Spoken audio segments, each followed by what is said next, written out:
Thank you for coming on.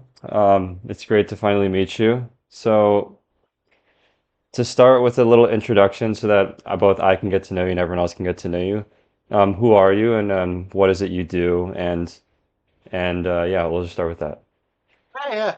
So I'm Michael Heck. I'm a psychiatrist here in Charlottesville, and I mostly see kids. I see a few Hmm. adults. Um, I also play music and video games and lots of other stuff. That sounds That's me great. in a nutshell. Okay, so a little bit more about you. So, what got you into like child and adolescent psychiatry specifically? Because I've heard before that it's a very tough field to work through. So I'm curious what got you into that. Yeah, so I had a roundabout path, right? So Hmm. like I was a musician. I was playing in bands, teaching guitar lessons. Worked at a music store. Oh, Uh, okay. doing retail. I was stringing all that together to like make Yeah. a living. And after years of that, it's just like I need a real job, right? So I was like, Okay. I did some soul searching. I was like, what do I want to do with my life, right? Hmm. Um, and I decided I was going to be a radiologist. I was like, Okay. I'm going to go to school and I'm going to be a radiologist and read X-rays. So I went to college or back to college. I'd done a little bit, but not seriously, you Hmm. know. And so I went back to school seriously, rocked it, was like, I'm going to med school, got into med school, did anatomy, hated it, did the rest Okay. of like, for people who don't know, like the first 2 years of med school are like, classroom learning, like Yeah. basic sciences, it's all conceptual stuff, right?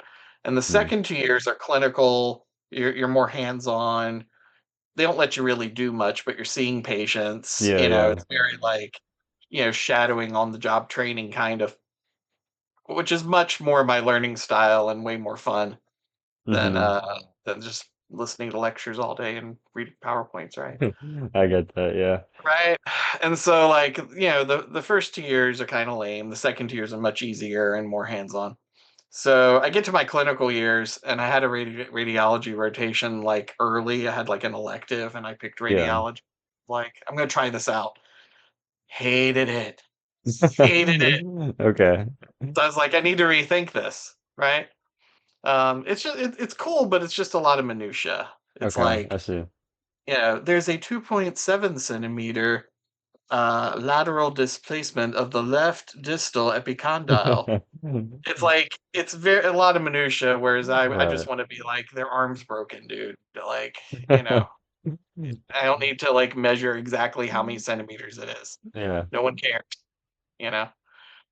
Um, and then my next rotation was psychiatry after that, Hmm. and I did it, and I got exposed to both child and adult at that site where that I was at. I got to see a little of both. Yeah. I was like, I like this, and I think I like working with kids better than adults. Really? So Okay. that was my first exposure and my first I never thought about psych before Uh-huh. that. And then I did the rest of my year where we did peds and ER and family med and Yeah. surgery, hospital medicine, and I did a bunch of stuff. And at the end of it, I was like, I think I like psych. Like nothing else was close, Yeah. right? Okay. And in retrospect, it made a lot of sense. Like I think a lot of my experiences and like just life and the art world and stuff, Hmm. I've always been like the listening ear for my friends. I've always been like the person they come to for like Hmm. talk about stuff. I was like the de facto therapist of my friend group, you know, Yeah, I as get a that. kid, like in high school, and I'd been exposed in music and playing in bands and stuff. I'd been exposed to a ton of different like personality types and Yeah. people, but both in Interesting. bands and in the audience, and just talking to people at gigs. Right, You meet like right. 20 people at a show, and everybody's like different, and Yeah, yeah. you just get a lot of life experience that I think was helpful and made it sort of a conducive field for me. Um, and Hmm. and kids in particular, I found easier to work with because I like getting to problems early in psych. Right. I think I think it's a lot harder to fix stuff when it's been like behavior patterns that you've been in for 30 or 40 years. Right, yeah, I get You that. know, and now you're 50 and you're like, I want to change. And it's like, oh, this is so hard. Like it's possible. It's just way Hmm. harder when they're like 7 or 8, and you can fix stuff early before it becomes this like long-term behavior pattern. Right, right. So much more effective and helpful. And I'm a giant kid. Like, you know, Okay, I I, uh, fair enough. I have a whole shelf of treats, Oh, that's awesome. right? Like, I love Yeah, video games and same Transformers here. and Yeah, get rock and roll, and like I'm a big kid, so like, yeah. you know, all that. Okay, I love that. So, like transitioning into video games, then what made you? I know I heard in your residency or somewhere around that time you started some research on video games. So what inspired you into that, specifically about video Um, games? like I've always been into games. Like Hmm. my dad gave me, or he had an Atari console. Oh, cool. It's my earliest memories was like going to his mom's house, or grandma's house, and like, I was little, like 3 or 4 probably, and like Yeah, playing the yeah. Atari. And I was born in '78, right? So like, Mm. this was in the early '80s, pre-Nintendo, Oh, I right? see. Okay. Like 82, 83, Yeah, I was yeah. in their like very '70s looking basement, playing Pac-Man, ET, and Superman, and all Yeah. these horror games. But I loved it. Adventure, I still consider one of the best games ever. Adventure is a Adventure. great game. Where is that Yeah, played on? Is that it's a Atari? it's one of the original Atari games. Like, Oh, I'm highly recommend it. It's sort of like, you can think of it as like a super simplified precursor to Zelda. okay, It interesting. it's for Atari, it's open world. There's like a Uh-huh. map you can explore. You have to find a sword, kill a dragon, find the treasure, Yeah, bring yeah. the treasure back to the castle. That's cool. I've You never know, heard of that somehow. I'm surprised. yeah, I guess no, I'm, Adventure. Look up Adventure. yeah, okay. It's most famous probably for being the very first video game Easter egg. Oh, I There's see. there's a secret where like the guy who programmed it wrote a secret room into the game that you have to do all Mm, this stuff. And if you do it all, you can unlock this room, and you go in, and it has like, Atari at the time wouldn't allow the programmers any credit. It was just like uh-huh. Atari, right? Yeah. Not like, created by so and so, produced Yeah, by so yeah. and so. There was no credit. It was just all Atari. And so this guy made this Easter egg room where if you did all this stuff, you go in there, and it's like, game entirely coded by William Robinette, or something Robinette. I That's forget his name. funny. Well, I didn't know that that started from that. That's interesting. Yeah. And by the time someone found it, he had already moved on from Atari Oh, and like okay. So, somewhere else, so they couldn't really punish him, yeah, you know. And so it was the whole thing. that's Um, fair. but it's a cool game. You can definitely see how it's very simple, of course, because it's Atari. But like, Hmm. you can see how it's a precursor for other stuff. But and then my dad got me into Zork. Zork, okay. Zork is an old text adventure game, Oh, I which was see. really popular again pre Nintendo Right. on the PC. So that's like a precursor to Undertale or something like that. Yeah, very, very, yeah, but it's just text. Uh-huh. Oh, okay. Right. Interesting. It's all text. And it's Uh-huh. like the opening prompt is you are standing outside a large white house. There's a mailbox here. Mm-hmm. Yeah, the windows are boarded up, something like that. Interesting. Yeah, I've that's never the seen opening. something like that. And so you have to type in your directions. So you type in north to walk north, and you go to a different room, and it describes. Oh, I see. It's actually a pretty fun game for like Yeah. graphic. There's enemies. If you go into a cellar, and there's this whole underground world Yeah. you discover down there. But if you're in the dark, if you go without a light, this like monster will eat you. Interesting. And so you have to bring a light, and your light can't run out. It'll run out after so many turns Oh, okay. if you leave it on. So you have to turn it off when there's light and turn it on when Right. there's dark. But it's hard to know when that is, and so Right. invariably it'll die, and then you'll die, and you have to start all over. Well, it clearly forces you to think, something not a lot It of really games do does, now. and a lot of trial and error. It's kind of punishing, but it's Hmm. very pretty famous early game, but I got really into that. And then Nintendo came out, and like I Yeah, was 7 or 8 years old when the that's a NES big came one. out. Yeah. And so I was like all about the NES and played all those games, That's you know. cool. Do you still have that console to this day or no? I don't have my original NES. Oh, I sold it to get a Genesis oh, okay. when the Genesis came out. And I Yeah. played that for a little bit, but I didn't like it as much, and I wound up Mm-hmm. selling it to get a Super Nintendo. I do Mm, still have my Super Nintendo over here, and that's cool. uh I have Zelda, and I have a couple other. I don't remember what. I think I have Mario World still, or Really, I don't know. I have a that's a couple. classic. Oh yeah, here's a. Oh no, those are N64 games. I have Oh, way you more still have them. N64 Okay. games. Yeah. So yeah, I have the N64 with Zelda with Ocarina over here. That's so cool. Yeah, yeah. So I've always had a Nintendo console. Like Mm-hmm. I've had all of them. I have a Switch too now. Oh, Um, nice. because I like you can't play Nintendo games anywhere else. So like if I'm gonna play Right. Zelda, I have a console, and so I always have one. Whatever the current one is. Yeah, yeah. Um, and I usually keep them. I don't have a Wii right now. My Oh, my that's a Wii shame. died like after Yeah. 10 years. The disk drive died. Yeah. But yeah, All so that right. was basically it. I Uh-huh. have played computer games and Nintendo games my whole life, and I've played PlayStation games and a bunch of Uh-huh. stuff. So I've always been a gamer, and so I've always been interested in it, and Mm-hmm. questions of video games come up. It's like there is a little bit of research, but as a gamer, I find it lacking in a lot of ways Yeah. to talk about.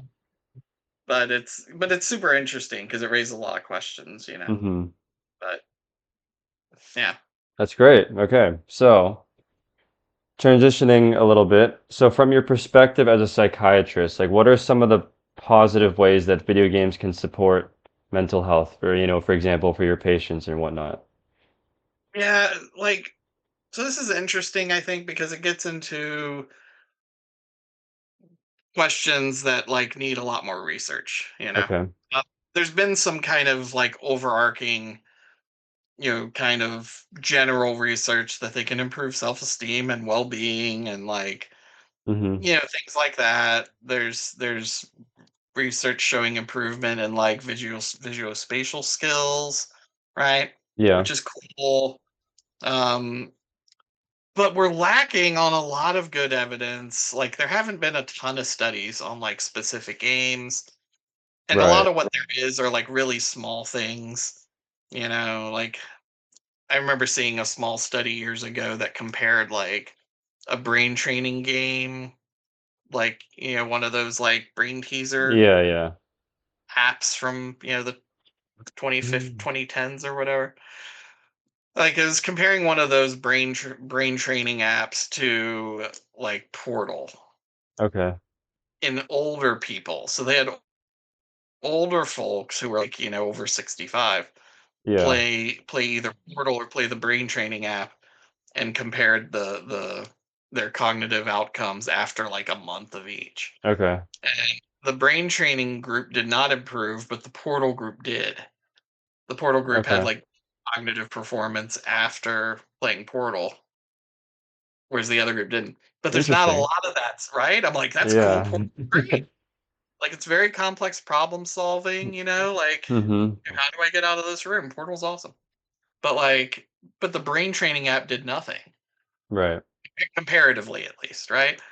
And so Mm-hmm. like but there's very little of that up, and it was really small. I mean, it was like, Yeah, and 50 it's or 30 people or something. yeah.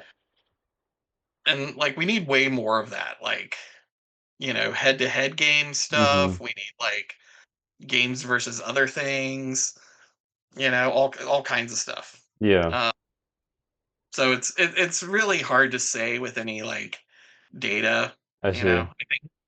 I think it can definitely help with stress, and as any hobby can. It can be a good like Yeah. way to spend your free time. You know, I think people have to be careful about like you know too much can be unhealthy, and like you Mm-hmm. don't want to Like escapism is good sometimes in small doses, like, but you don't want to avoid your problems forever either. Right. I've So fallen into that trap, right? Where you're like, I just need to like turn off and dissociate and like yeah, yeah. lost in this game, but you can't do that forever, and you have to turn around and address your problems at some Right. point. So it's hard, you know. Which and that's a good transition to my next question, which was like, what are some challenges you observe with gaming in like young children and teens? Like what are some of the struggles they experience with it? Yeah, probably the biggest things I see are just like kind of screen addiction, Hmm. with like younger kids especially, where it's just like there's a lot of kids who have trouble doing any other activities, Yeah. you know? It's just like I need a screen all the time, and it's like Yeah. you need to do other things in your life. Like I love games, like I really, really love games. Probably I spend too much time gaming, Yeah. than I should, but like all the time isn't healthy. Like, Right. playing 24/7 isn't good for anybody. So that's a big issue. The other kind of related issue is predatory companies. Oh, Uh, okay. I think this is a big thing we need to be aware of as gamers, and I think a lot of older gamers are aware of it because we kind of, like your generation really grew up with it kind of in Yeah. your and like things like Fortnite and Yeah. all the games with like loot boxes and Hmm. like spin the prize wheel, win some loot, and here's a Yeah, free yeah. for playing. Like these are like little like psychological rewards that they're building into the game to give you this little dopamine hit, like, oh, I got a free skin, Yeah. right? And then it's like, oh, I want to go back and see if I have any other free stuff. Right. Oh, I have this skin. I just need this one. I could just buy one. Like I'll just buy a few V-bucks, right? Yeah, And yeah. like and buy a few things. I do this in Rocket League, right? Like Rocket League is the only one of these games I play that has any of those mechanics. I see. And like, I've kind of stopped now. I still play, but I've stopped even thinking about buying anything. Right. Like I don't want to support Epic necessarily, but um Hmm. since they bought it. But like, I could buy this skin for my car that looks really cool. Yeah. Like, it doesn't do anything. Right, of It course it not. doesn't no one cares, no one even sees it. Like, I never notice other players' skins when we're Yeah, playing a me neither. game. It's, like, way too fast, right? So, like, what's the point? Like, why am I spending money on this stupid thing? Yeah. You know? But they get you, right? Like, even if you're aware of it and even if you're a behavior expert, Hmm. like, they still get you. Like, Yeah, it's and so happened to me too. kids Yeah. are right, kids are sitting ducks for this stuff. Yeah. And like I have kids that ask for V-bucks. Like I had a kid who got a $200 V-buck card because they just wanted some $200 axe in Wow. Fortnite. They wanted to buy or something. That was all they wanted for Christmas was this like Fortnite item. Uh-huh. And it's like, wouldn't you rather have like $200? You could play. That's like that's at least four amazing games you could play Yeah, exactly. at $50 each. Like, have you played Red Dead? Like, have you played Portal? Like, It's you're true, missing out on yeah. Portal. Like, Yeah, I've noticed so that myself too. I've been trying to like sell a lot of the skins I bought, especially because I play CS:GO. So I try to sell all of those so I can actually get money to, play games with my friends instead. It's much better use of my cash. right, and it Yeah. becomes a whole then it becomes a whole economy, Yeah. right? And then you get into Roblox type stuff where you have kids like Right. kind of trying to churn to make more stuff to use it. Like, Yeah, I have a big problem with that game in particular.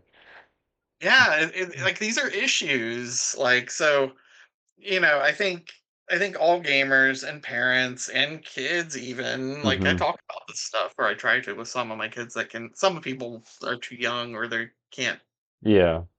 process it, but if they're with it enough to process it, and we'll talk Right. about stuff and be like, you need to recognize when they're giving you a little reward Yeah. and not fall prey to that, and like, and not support those kind of companies. Right. Like, as like, sort of ethical gaming or whatever you want to call it. Like, Yeah, no, I really agree. Yeah. I've right. noticed all these issues and I've unfortunately learned from mistakes. That's how I've learned about these things. These kids aren't. It's not like they're addicted to Roblox for no reason. Yeah, Like yeah. there's a reason. And it's because the company is being predatory and trying to sell their. Yeah, of They're trying to course. sell more Robux, in the store to raise their stock price. And Epic Yeah, is trying to sell more V-Bucks, and it's a business, right? right, of course. Um, which is one thing I like about Nintendo is not the only example, but they're a good example where they don't do that stuff. There aren't It's true. many at all microtransactions in Nintendo games. Like Hmm. if I buy a Mario game, like they've done a couple of DLCs before, right? And Right. they might re-release games and get you to buy the new remaster or something, right? Yeah. But like that's different than like trying giving you rewards and being like, play our game Hmm. more, buy Nintendo bucks to get Mario a new hat. Yeah. Like there's none of that crap. That's Like, true. I've never noticed that. so it's a good example, I think, of the kind of games that don't do that, you Hmm. know. And there's plenty of others, but so I think that's probably the one of the biggest issues. Yeah. It drives a lot of the addiction. Like a lot of the kids who are just like, I have to play more to earn more stuff. Yeah. No, I There's a lot get of that that. too, right? And so I think Yeah. that's a real challenge. And so when you see kids that have sort of struggled with gaming, like when is the defining line where you decide, okay, we need to do something about it? Like when does gaming become a problem that needs to actively be addressed? Yeah, it's sort of like, so in mental health, kind of, if you read kind of the DSM criteria for a lot of the mental health disorders, Oh, most of them, not all, but most of them have a criteria that's something like, it's phrased different ways, but it's something along the lines of the symptoms have to interfere with your life. Like okay.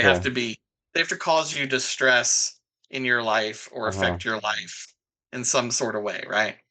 So for Yeah. example, if you're gaming so much that you are like failing your classes Hmm. and your entire family, you're alienating your entire family Yeah. and everyone is like mad at you and your girlfriend's breaking up with you, Yeah. right? Like if it's ruining your relationships, your responsibilities, if you're not bathing Yeah. because you're gaming so much, Yeah. right?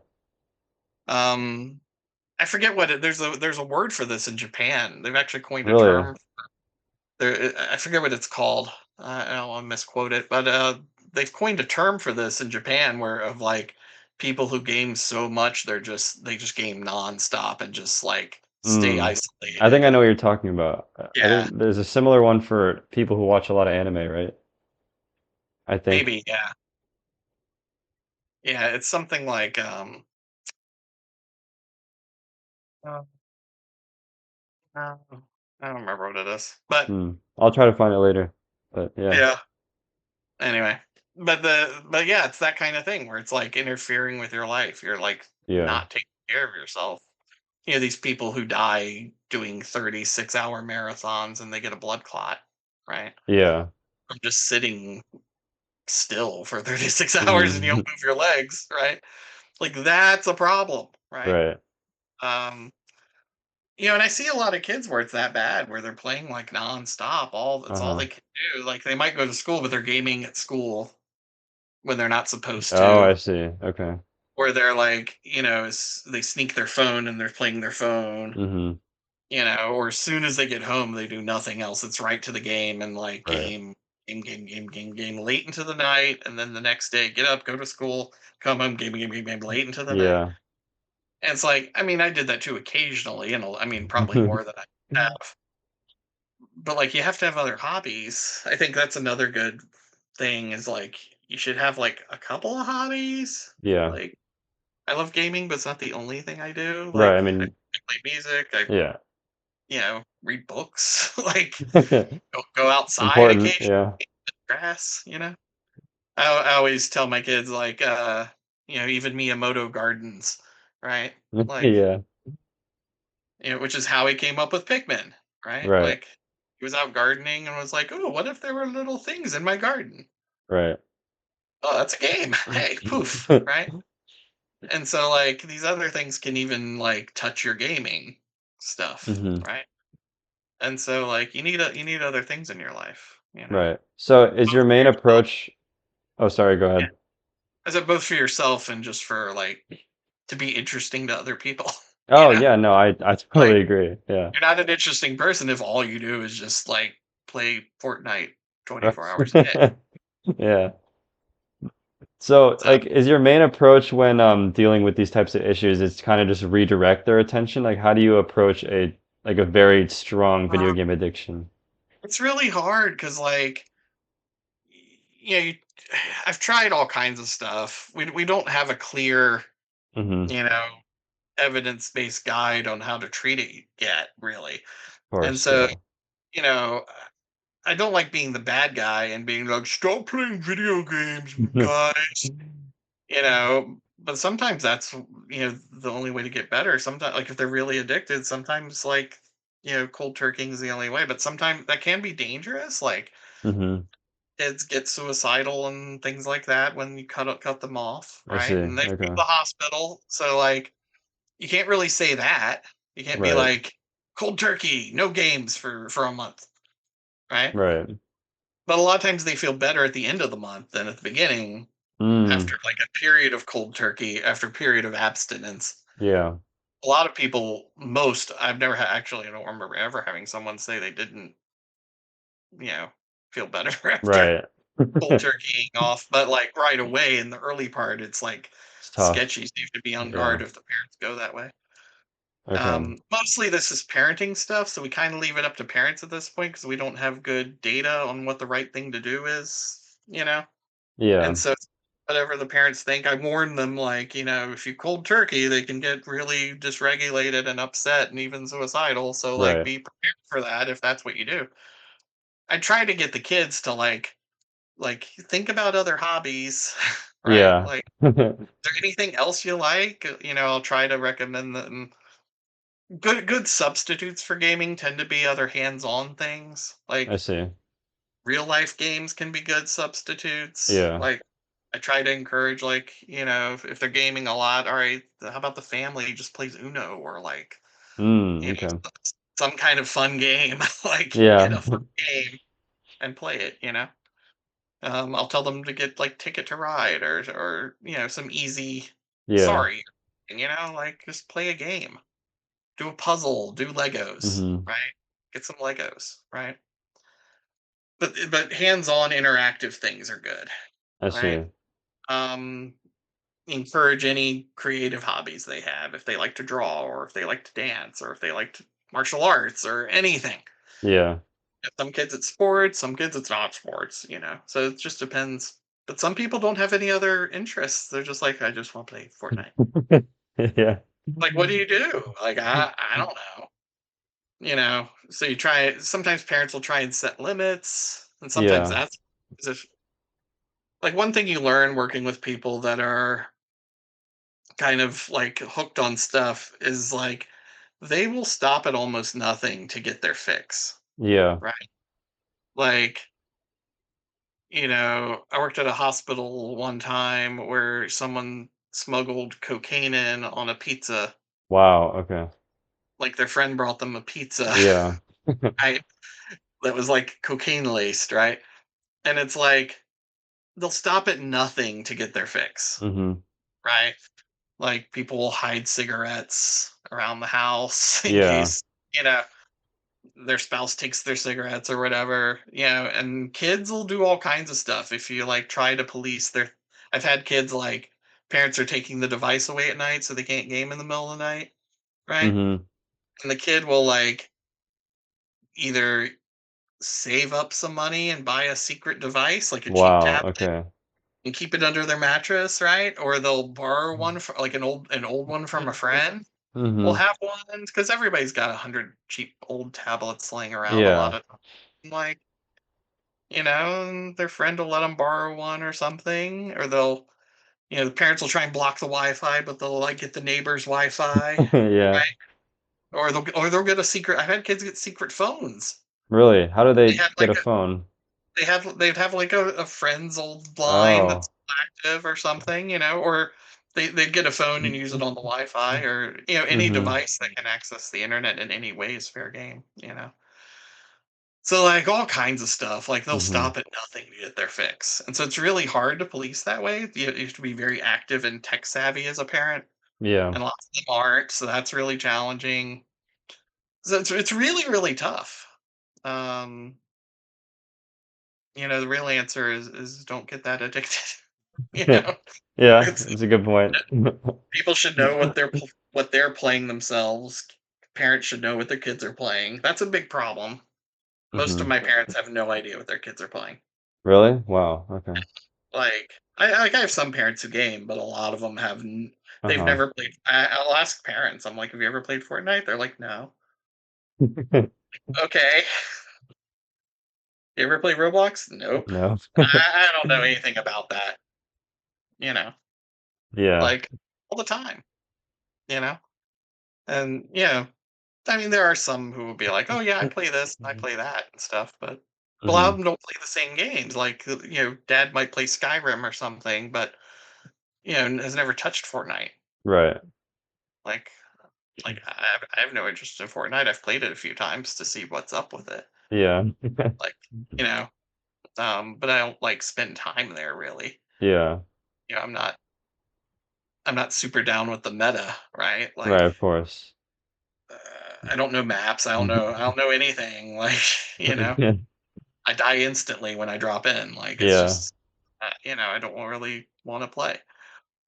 It's not my kind of game. Hmm. And so, like, lots of parents are that or way worse. Right. So it's really hard. I don't know. Hmm. You know. No, that's fair. Yeah. So my next question is, I guess tying back to your research a little bit, like what were some of the findings that you discovered with your research, if anything significant? Yeah. So, so what we did is we basically did a research poster that was more of like a literature review kind of thing. I see. We looked at a bunch of the research that had been done, and we looked at we talked about the history of video games a little bit. And actually, Uh-huh. I think a lot of this is interesting just from a gaming perspective, but also um, it sheds some light on the research and how it needs to be better. Okay. Which is the main reason that we did it, I think. Hmm. Um, and so when we did the history section, I was really shocked to learn like some of the early, like I always thought of like kind of Atari and Pong as like the first video Yeah. games. Stuff way before that. Really? Okay. People, one of the earliest games, I forget what it was called, but there was some early game that was like on an oscilloscope, right? Like the little Okay. engineering thing that Yeah, shows yeah. the electrodes. Someone programmed like a missile defense game on an oscilloscope Really? back in like the 50s or something, or maybe early 60s. I don't Wow. remember, but way long ago. And wow, that's insane. Like that was maybe the Yeah. video game, right? And and there were other ones that kind of kept popping up through the 60s and Yeah. 70s until Pong was like, kind of the first mass market one. Right. But there were even things sort of around that time before that and after that weren't as big a success and whatnot. Hmm. But so that was all interesting as a gamer. I was like, oh, hey, check this out. Yeah. Um, I remember also being really shocked to learn. Now this was in like 2015 or so, something like that, I think. And Hmm. I remember being really shocked to learn that gaming receipts, like box office, basically Yeah. gaming sales, were already outpacing movie box office sales. Really? Okay. Like Wow. gaming as a whole is a bigger industry than the movie industry. Even today? I guess that Yeah, makes sense. Yeah. I'm like, that's insane. Like, I mean, it kind of makes sense if you think about it, and especially since mobile gaming, took off. But Yeah. like it's just huge. Gaming is huge. Like everyone plays games. It's such a massive part of our society worldwide. Hmm. And so that was all like impactful. But the most interesting thing to me is like the studies and how the devil is in the details with a lot of video game studies, Okay. right? And there's some very interesting questions. One problem is, so a lot of the studies focus on video games and violence, right? Yeah. Do violent video games make kids more violent, right? Hmm. That's like what everyone wants to know, right? Yeah. And we don't really know. It seems like no, Right. but there's maybe some nuance to that, but we'll see. But one problem is, like, how do you define violence, right? And I'll Mm. give you some examples. Is Space Invaders a violent video game? Right. We don't know, I guess.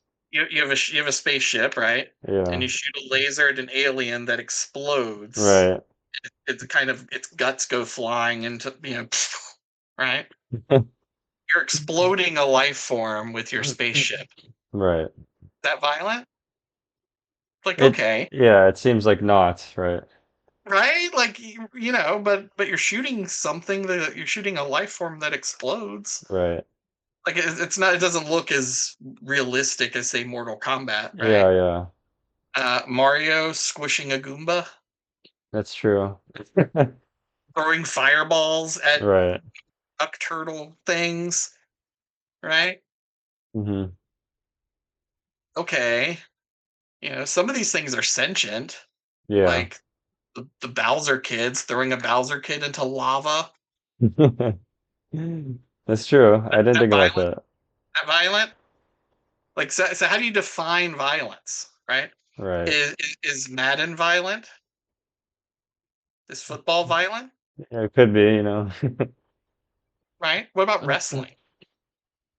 I played lots of, like, WWE wrestling I games. sup It was I WWF. suppose that one could be in that realm. Is that violent? Yeah. Like Hulk Hogan doing a body slam,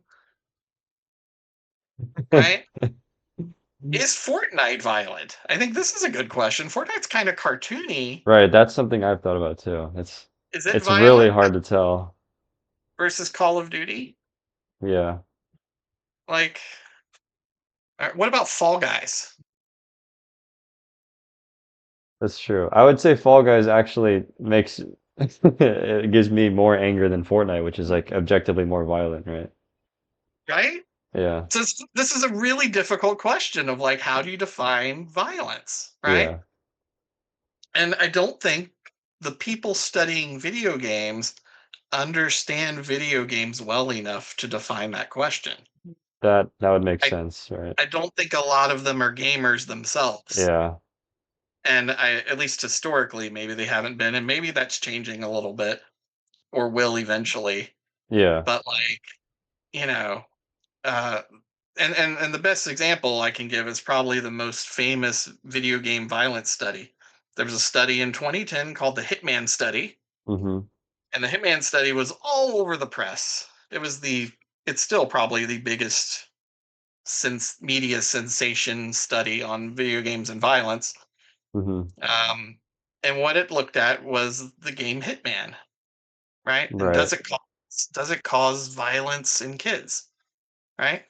Hmm. Well, technically college students. It was college students. Oh, okay. And the way they defined the study, right, was they had four arms. There were like four different, trials. Yeah. So they had people play Hitman Blood Money. I don't know which Hitman game that is, if it's like two or whatever, Yeah. but whichever Hitman game that is, Hitman Blood Money or Call of Duty 2, Okay.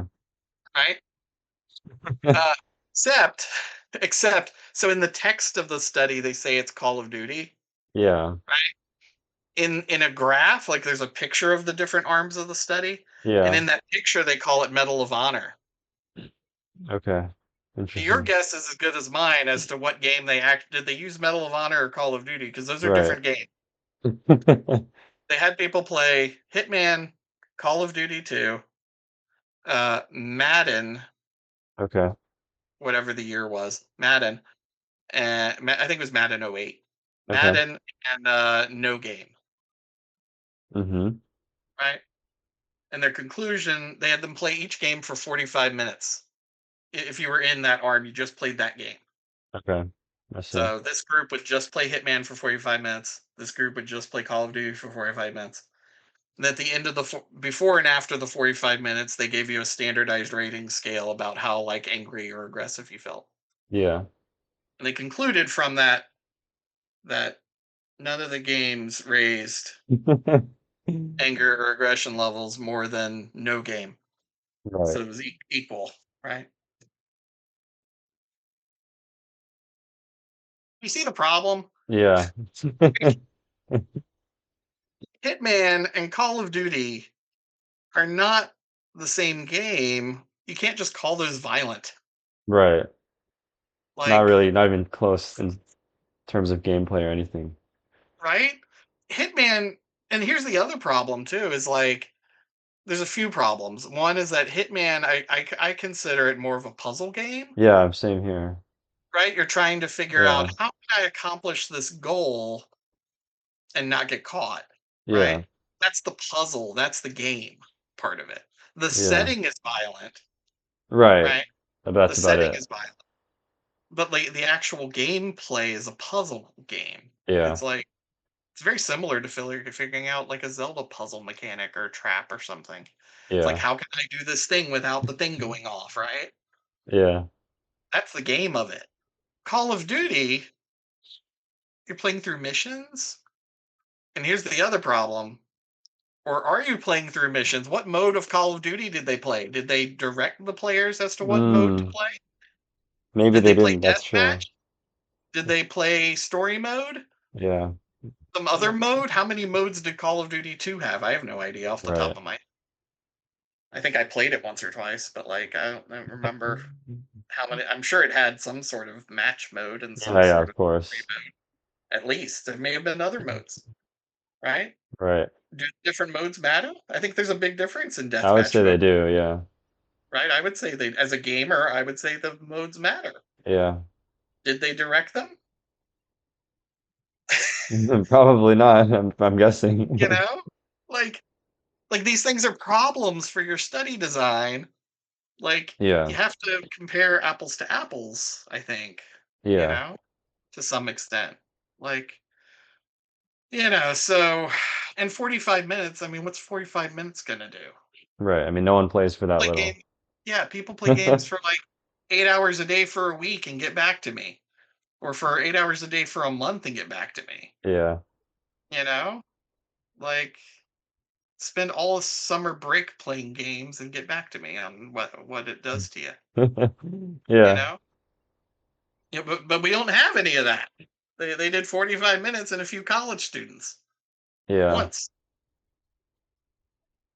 and that's like the best study, most widely cited and reported. Oh, that is really is their best violence study? Pretty much, that's like Wow. that's the big one. That is pretty lacking. Like, guys, like, I'm not saying they're all bad. I'm just saying like Yeah. you have to really look at the study, and if you have to kind of understand a little bit about like how studies are done, but also understand gaming to be able to be like, I don't know if that's the best Yeah. idea. You know, there was another study. I looked a couple up in preparation for this because I was like, I Hmm. wonder if I missed anything. There was a study in 2021 that compared, or didn't compare, it just looked at uh, whether how much time you spent playing Animal Crossing during COVID, Yeah. like was helpful or not, or if it harmed well-being, or if it I helped see. well-being, or whatever. And it found no strong evidence that playing harmed well-being, and small positive effects maybe for some people. Yeah. Cool, all right, but it wasn't just Animal Crossing. They also had Plants vs Zombies in there, and I love Plants vs Zombies Yeah. personally. It's one of my favorite mobile games. Like I like Plants vs Zombies. Nothing like Animal Crossing. Why are you putting those two games together? Right. Maybe Animal Crossing versus Farmville, Right. A lot more or similar. Stardew Valley. Yeah, Like, I was gonna say that one too. right? Like Ask any gamer and they'll tell you like what games you should put together. Yeah, of course. Like, you get what I'm saying. Yeah. You know? So like these are really complicated questions, you know? And and it gets even more complex when you think about more complex games like, Yeah. what do you do with it? Like I love open world games, right? Mhm. Like my favorite games, especially like non-Nintendo games, my favorite like PC games are like they're all open world games. I love Fallout. Yeah. Uh, I went through a period where I didn't play much at all because I was in med school and super busy studying, Right. and I get that. it was probably like 2 or 3 years where I didn't touch any games. Wow, okay. And when I came out of it, our fourth year is kind of chill and we're doing lots of interviews and stuff. We have more downtime. Yeah. So my fourth year, I was like, I haven't played a game in years. What am I going to play? And so I looked through the charts and like the reviews at what I'd missed, and the number one rated game pretty much across the board was Fallout 3. Oh, okay. Came out in 2008, and this was like 2011, 2012. So it was a few years Yeah. old. I was like, all right, I'm gonna play, and it was in DC, and I'm like, hey, I'm from near there, right? Like Yeah. I've been to DC. That'll be cool. Playing in a ruined DC. Mhm. Fired it up. Loved it. Fallout's amazing. Bugs and all. It's great, right? Yeah, yeah. And love 3, love New Vegas, love 4, love Skyrim. Mhm. You know, like Bethesda, great. Red Dead 2, It's very good. very good. I mean, it's one of my favorite. It's up there, man. Yeah. Yeah, it's up there. I love Red Dead 2. Right, but these are very complex. They're open world, and you have like complete freedom. Right. To play however you want. You can go through practically non-violently if you want. A Right. lot be stealthy and like you know. And how do you define a game like that? Is it violent? Yeah, it'd be very difficult. Is it violent if you're only using magic? True. Right? Like, or if you're like like a stealth thief or something, or those things. Mhm. Like it gets really murky. And like Red Dead's an even more complex example where it's like a moral story about redemption from violence. And so you have to like go through this period of being the bad guy to become the good guy. Yeah. And that's the point of the story. And it's a great point. Like it's a very moral point, that violence doesn't win and that, you Yeah. know, being a good person is more rewarding. And you can only tell that story if you go from being violent to not being Yeah. violent. That's the point of the game, Right. right? To tell that very, very kind of poignant moral story. And so, like, how do you define that in these Yeah. terms? Like, is it a violent game because the cowboys shoot people? You know, and it's in how you play it. Yeah. You know, you have a lot of freedom, and so like it makes it really hard to study these things. Like, and It's so true. anytime you're reading a video game study, you really have to look at the details of the study and be Mhm. like, what did they do, and did they understand gaming at all? Because Hitman versus Call of Duty versus Madden to study violence is just insane to Right. me. It's a crazy comparison. Like, why not throw Portal in there while you're at it? Like, Yeah. it's just silly. Anyways. Yeah. Okay, so I've worked in the past with kids with ADHD. So how does like gaming uniquely affect people with ADHD? Like, are they more likely to get addicted? I mean, how do they struggle with that? Yeah, we don't know too much, like, sort of officially from studies, but, Hmm. like, one thing I can say pretty much I'm fairly certain about is that, like, ADHD, yeah, I have ADHD, right? Hmm. And so, like, lots of gamers do, I'll say. Yeah. Um, Games are the easiest to focus on thing humans have ever invented, right? Uh-huh. And like they're super interactive, like engaging, Yeah. entertaining. If it's boring, you can make it less boring. You're in control, right? Right. Like you can just start shooting up a town if you're bored with how slow Red Dead's going. Yeah. Right? You can just like wreak havoc and like it'll get a lot more exciting real quick, Yeah. right? Like you're in control of the game a lot of times, and like that engagement keeps people focused. It's like, oh, this is fun and interactive and engaging. It's easy to Yeah. focus. And so when you're someone that finds everything hard to focus on, whether Mm-hmm. it's your teacher or whether it's a boring movie, like Lincoln is always my go-to example. Lincoln's a great movie, right? Yeah. But like it's long, man. Like you know, it's like Yeah. 3 hours of like talking and speeches, and it's not Yeah. the fast-paced movie, versus like Infinity War or something that's like Yeah. Spider-Man, like something fast-paced and choppy, right? Um, and so like one thing is much easier to focus on than the other, Yeah. so there's hierarchy of like what's easy to pay attention to or harder to pay attention to. And in general, there's exceptions, of course, but ADHD people will tend to prefer the easier to pay attention to thing Right. over the pay attention to things, right? Yeah. Uh, like most of my ADHD kids hate golf and love basketball, Right. right? That makes sense. Like not all, but most, right? At Yeah. least to watch. Right. Playing's different because it's hands-on and engaging, right? Yeah.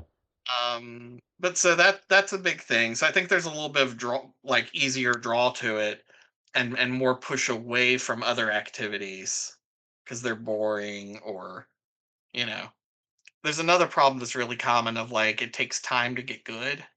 Ah, You yes. know, I know about that. Yeah. there's that problem, and failure feels terrible to ADHD people, Mm-hmm. and so there's a strong push away from I tried to play guitar, for example, but I couldn't make the chord right, so I just give Right. up Yeah. and I'll just go play this game.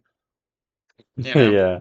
not that there's no get good at gaming, of course, but like it's different. You can play games that are easier for you. You Mm-hmm. can play games that come more naturally to you. There's a little more selection involved than forcing yourself through a guitar or Yeah. any other sort of skill. You know, so that's a real the practice problem is kind of a common thing Yeah. people do. You know, and gaming sort of can get around that, except for like if you're trying to be a high level competitive Right. gamer or Like some something. very high skill gap game. Yeah. Yeah, and that's hard to do. Like, you Mm-hmm. know, I feel like I'm stuck at silver in Rocket League because I don't practice. I No, just no, play. I same don't really here. practice. Yeah, just like I don't sit there and practice my aerials like I should. I just Right. don't. It's tedious and boring, right? Yeah, of course. So, like, I don't do it. So I think those are issues for sure. Um, the other thing I wanted to mention, just while we're on this topic, is, and this is also worth talking about in terms of Mm-hmm. ADHD and studies and research in video games. A few years ago, the FDA approved a video game for the treatment of ADHD. Really? Okay, I did not know about this. It's super interesting. So it's a game called Endeavor RX. You can Okay. look it up later, but Sure. Endeavor RX is the first FDA approved video game treatment, Uh-huh. right? And sure enough, in their study, they showed what you have to do to get FDA approvals. You have to show that your treatment's effective, that it does something, right, and that Yeah. it's safe, it doesn't cause problems. All right, so we can pretty much say video games aren't going to kill people, right? Mm-hmm. Like we do that, and so that was easy. They just have to show that it works, pretty much. Yeah. Uh, and sure enough, in their study, they showed improvement in scores on the Connors test. Now, the Connors test is a standardized ADHD test where, like, Okay. the sort of basic version is like you're at a computer and it'll flash up, say, a string of letters every so often, and it's Yeah. randomized, and the timing is randomized. So it might be like, you know, B G H I F, Yeah. and your instruction might be hit the space bar every time there's a letter E, You're right. right? And it'll be like E, and you're like, okay, E. It'll be like F, and you're like, ooh, not an E. EF, EF, EF. And you're like, Yeah. ah. and you get graded on errors and missing the thing, right? Because Yeah, you weren't paying attention or zoned off or whatever. I There might see. be a long space where you don't get doesn't give you anything. And you're Yeah. like, oh, what was that one? I missed it. Right? Yeah. They try and get you. So essentially, what Endeavor RX does is it's like a more fun version of the Connors test. They like Yeah. they upped the graphics of the Connors test and made it playable, like playable. It's like this Yeah. very on rails Connors test. And sure enough, it teaches kids to get better at the Connors test. Okay. So you get better at the Connors test playing the game, and your scores will improve on the Connors test a few Right. points. Does your real world ADHD symptoms improve? Right. I mean, I'm not sure how they'd know. Like, that's been the general consensus in the real world. Uh-huh. You know, I don't know, but like that's my read on it. It looks very much like they picked an endpoint for their study. Right. Improvement honors test is their endpoint, right? They picked an endpoint that you know Yeah, fits yeah. what their game does. It makes you a better taker of the like if you practice the honors test enough, you'll get better at it. Right. I do acknowledge that, yeah. Yeah, so that's sort of the idea. Um, everybody's different, and I'm sure there's people out there that have found it helpful, maybe, but like, Mm-hmm. you know, again, you have to look at the studies carefully, and the actual game. Yeah. You have to take all that into account. Like, what is the game, and what are they actually studying? Right. you know, Which requires that you actually, play the game yourself, right? right? Yeah. So it's tricky. Mm-hmm. And Yeah. has gaming provided like social benefits for patients with autism, for example? So I think at least there's some. I think there's questions about whether like purely online social relationships are better or worse Uh-huh. than real life social relationships, right? Yeah, yeah.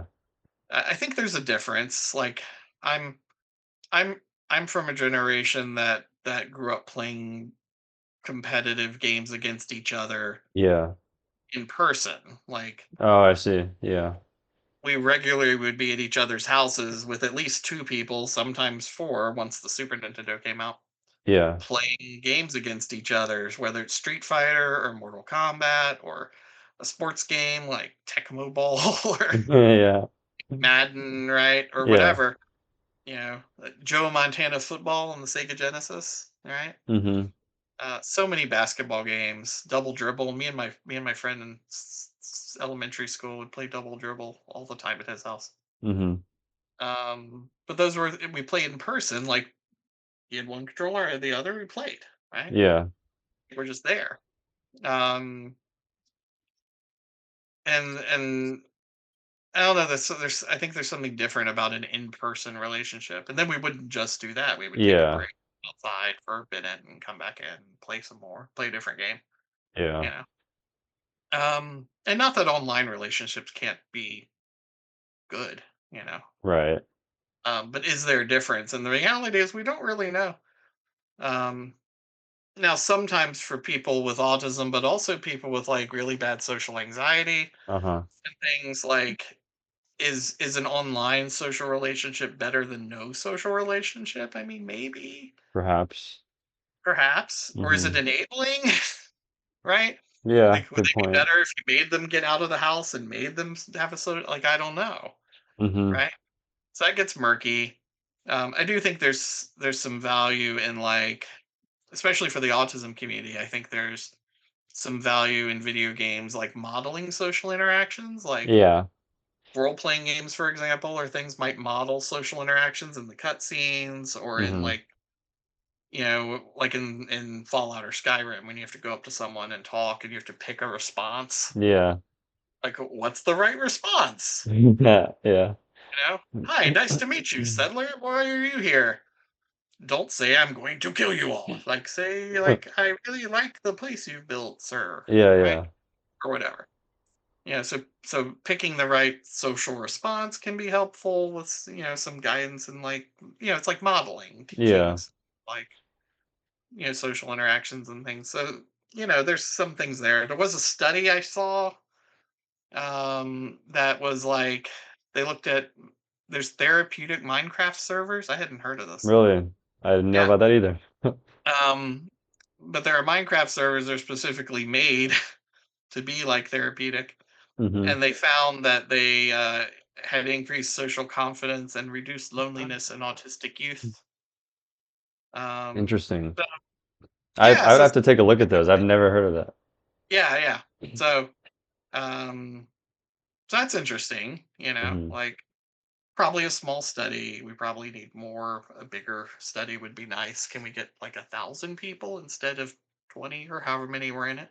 Yeah. But I think there's something there. Um, but I think the average person needs to like balance it with like you know touching grass in real Yeah. life stuff. I That's like totally it's a bit agree. right. Yeah. Okay. And then some last questions I have is I guess you already answered this, but like as you know, you game yourself, it's very clear. What are your favorites that help you wind down and relieve stress and just, kind of relax? Yeah, it really varies. Like it changes all the time, right? Like Yeah. the years, like it was Skyrim Fallout, like when there's a new Hmm. one out, right? Like but it's been a while, for Yeah. those guys. I'm sure Elder Scrolls 6 will become the new one when it comes out one day, Yeah. right? It was Red Dead 2 for a few years there. Like Yeah. I've kind of gotten done with it. I'll go back to it occasionally. These days, oddly enough, I was playing right before here. I play Flight Simulator, Oh, like really? That's a awesome. fair bit. Just I fly around. I try to Hmm. land. Nothing too serious. I don't have a big crazy Oh, setup or okay, anything. yeah. I But was gonna like, say. no, just casually. I like to like fly around places or try to land places. Like I'll try and land on my street, Oh, nice. in like a little Cessna or something. Yeah. I'll try some of the landing challenges. I have no idea what I'm doing. I Right. just I I just mean, kind of like flying around. It's very peaceful. yeah, just for fun. It's nice. But also like I have a category of games I call like silly fun games, right? So I'll like open world games, and then I'll like games that are just like fun. Like a good example is like Monkey Ball, right? Okay. Super Monkey Ball is just fun. Like Hmm. it's just fun, like Smash Brothers, right? Yeah, yeah. Rocket League, they're just fun. Like They are, Rocket yeah. Kart, just fun. You know, Yeah. um, Stick Fight. Have you played Stick Fight? I have. That one's really funny. Stick Fight's hilarious. Like it's like one of the probably the most fun I've had for the cheapest money. Yeah. I think I paid $1 or $2 for it on a Steam sale, and I Yeah. was like rolling on the floor. It's like you're shooting snakes out of guns. Like this is hilarious. I know, I Like remember. you know, Yeah. um, but I'll play all kinds of. Sometimes I'll go back and play an old game. Yeah. Link to the Past is like a eternal favorite. Yeah. Um, Super Metroid I played for the first time during COVID. I didn't have it as a Hmm. kid. A great game. Like I missed out. Like I should have gotten it when I was a kid. Yeah, I've Like never played that one either. it's the best Metroid game Hmm. hands down. I think it's so good. It's kind of flawless. Like I just Really? played. Yeah, Okay. like it was an amazing game. I was like no notes. It holds up really well today too. That's great. Portal play through Portal occasionally. Uh-huh. Yeah, two more than one probably because two's great. You know, it Yeah. just I still need to finish Last of Us. Oh, I've heard amazing things about that.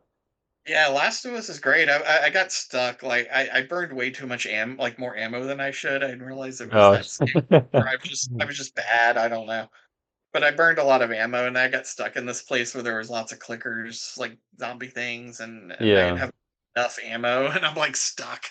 I'm like, I need to just like start over and like Yeah, yeah. Just smarter reset. about my ammo use. Yeah. Um, I go back to GameCube games a lot. Like Really? That's fun. Eternal Darkness was great. Eternal Darkness is this Never heard game of that that. it was this highly reviewed GameCube game that's like survival horror kind of spooky suspensey thing. Mm-hmm. But it had this cool mechanic where you had a sanity meter, Oh, and I see. you would encounter these like Lovecraftian enemies, Yeah. and it would drain your sanity meter. And the lower it got, the more often you would experience these like insanity effects, they Yeah, called it. yeah. It would be random stuff like your controller would reverse directions, Oh, okay. or it would like the volume bars would show up on your TV and it would turn them down and the sound on the game would go down, but Really? your TV Okay. volume's not actually Yeah, changing, right? yeah. It's an in-game animation. Or the worst one is it would like go to like a black screen and be like, save failed, please restart game. Really? Okay. And like it got me one time. Like I actually got up and hit restart and then was like, "Oh crap, that was That's funny. like I'm halfway through a level and it makes me restart my game because I fell for this thing." It would do all kinds of stuff. You would hear voices. You would Yeah. get attacked by an invisible enemy that wasn't actually attacking you. So you see something hitting you and your health bar is draining, Hmm. right? But then it like flashes and you're healthy again That's and cool. you're I didn't know panicking. they were that clever with the games back Oh, then. it was such a cool game. That's So Eternal awesome. Darkness is fun to fire up occasionally, or Simpsons Hit and Run, Hmm. GameCube. It's like Crazy Taxi sort of, but Simpsons. Okay. Like it's awesome. So much fun, you Hmm. know. So whatever strikes my mood, you know. Oh, that's good to hear. I wish I had that much variety, but Yeah, unfortunately I don't. yeah, it's all right. I mean, get a RetroPie. Get a Yeah. Raspberry Pi and install RetroPie. Okay, is that like an emulator for old games? Yeah, Yeah, yeah. I So should do that. you can run everything up through like Super Nintendo's Genesis era for Uh-huh. sure. You can kind of run N64 games, and especially if you tweak it, you can run Yeah. N64 games. I don't really. I run arcade games and Hmm. everything up through Super Nintendo. But that's Yeah. a lot of games. There's a lot of good games Right. in it. Yeah. You I know. mean, my most recent endeavor is Skylanders. I just got back into it because my friend and I just we had all Oh, the I remember toys just that sitting one. around, and then yeah, I just it's fun. It was fun. I was Yeah, I surprised at actually how never hard it played was it, but because I we were remember. yeah, we kept dying, and I was like, I don't remember the game being this hard, but apparently it Oh, was. that's the other GameCube game that I played a lot and will fire up Hmm. occasionally is Ikaruga. I've never heard of this. So Ikaruga is crazy. It's like a top-down shooter, right? Hmm. You just have your ship going up the screen, shooting like enemies that come at I you. see. Yeah. Except the trick is that there's like kind of white and blue enemies, and there's like black and orange enemies, Hmm. and you can flip the color of your ship between white and black. Yeah. Yeah. And when you're a white ship, you shoot white bullets, and Uh-huh. you aren't harmed by white bullets. Okay. And when you're a black ship, you shoot black bullets and you aren't harmed by Uh-huh. black. And so you destroy the opposite ships and Interesting. you absorb the same color ships. Okay. But it's like bullet craziness. Like look up some videos of Ikaruga and you'll be Okay. like, oh, how do people play this? Yeah. It's just like bullets everywhere of every different color, and you have to like change color to fly through them safely and then flip back to shoot the next enemy, Yeah. flip back to shoot the next enemy, and then flip back to dodge a bullet. Like Yeah. it's insane. It's impossible. It's like I made it to level 2. Like Oh, and wow. Okay. I'm proud of making it to level 2. I'll check it out. Like That yes, sounds impossible. Ikaruga is so fun and so hard. Yeah. It, it's just great. If you want to grind and like just be like, this is impossible. Yeah. Marvel at how impossible a game can be. Yeah. Ikaruga's Well, I've been having more time to play games somewhat recently, so hopefully I can get some of these emulators in. yeah, Hopefully, no, totally. Ikaruga might be available in other stuff. I just played it mm. on the GameCube. I don't know if I still have it. I think I do over there You must have somewhere. like the Oh, actual GameCube console though, right? yeah, I have my Yeah, old yeah. GameCube cube. But I don't see Ikaruga, but it might be hiding. Right. Um, but I think you can play it on Steam or something. Oh, okay. Probably you can look up videos and get it. Like you'll watch a few minutes of videos and you'll be like, oh, that looks impossible. Yes. Like Fair. that's just you know what it Yeah. is. But sometimes that's fun, to have a try at something really hard or Yeah. just whatever. You know. Yeah. Yeah, man. No, games are fun. You Yeah. know. Well, the meeting, again, because I don't have premium Zoom or something is gonna end soon. But that was, I guess that's the extent of my questions. Is there anything else you wanted to add? About a minute left. Not really. It's been fun. Yeah. I think it's a really important topic for mental health. I think gaming is a big part of our society and Yeah. big part of a lot of our lives. No, And I mean, I agree. Yeah. it's really important to talk about and know about, and it has some mental health impact. Whether Yeah. and it's probably like most things, both good and bad. Right. It's nuanced. Yeah. Like as a gamer, I think I can say it's affected me in both positive and negative ways. Like Hmm. you know, and sometimes both at the same time. You Yeah. know, and so just be you have to be aware of that and be aware of that for your kids or your patients or your Yeah. you know clients.